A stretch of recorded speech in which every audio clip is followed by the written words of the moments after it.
Hong Kong on Wednesday announced it would now pay parents 20,000 Hong Kong dollars or around 2,500 US dollars for each newborn as a part of an incentive policy.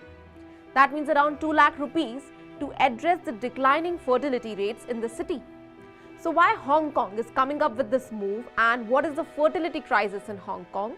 So join me as we dive into the fascinating world of this major issue that's been making headlines all over the world. Hi, this is Hani Sharma and you are watching OTT India. So let's first understand the problem. Hong Kong Family Planning Association survey mentioned decline of average number of children per married women in Hong Kong has fallen to a historic low of 0.9 births per woman, whereas ideal birth rate is a 2.1 births per woman. So you can understand the difference here. Data suggests that percentage of childless women is around 43.2%, means women's having no single child, whereas women with one child is around 27.4% in Hong Kong only. 5 elementary schools will not receive money for first-year classes according to statements made by the city's education secretary in recent weeks, because there are not enough students enrolling. As claimed by several local news sites, the schools could be killed and finished. As the number of students enrolling in schools declines, schools are shutting down.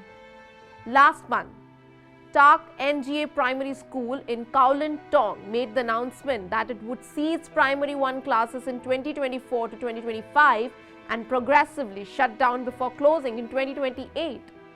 So what are the factors behind this fertility issue? So the first one is the high cost of living.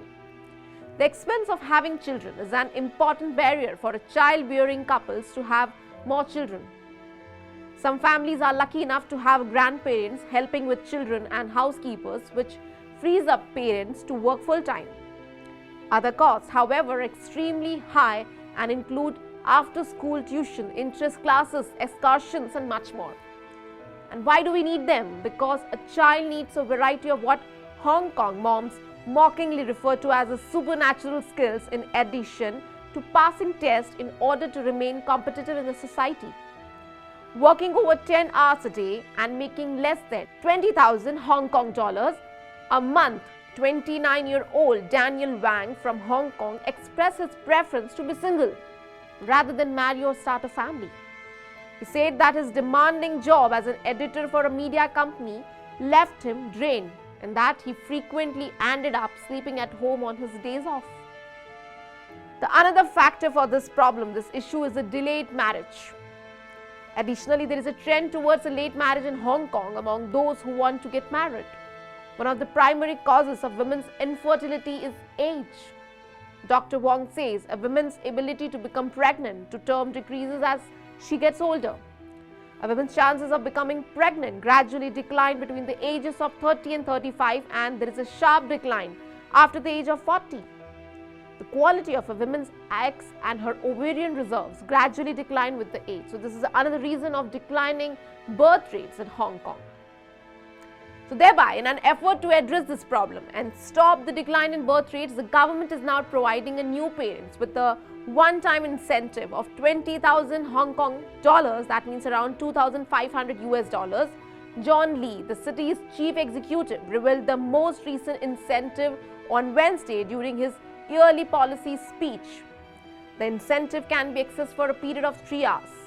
And more than simply a check is being offered by the city government.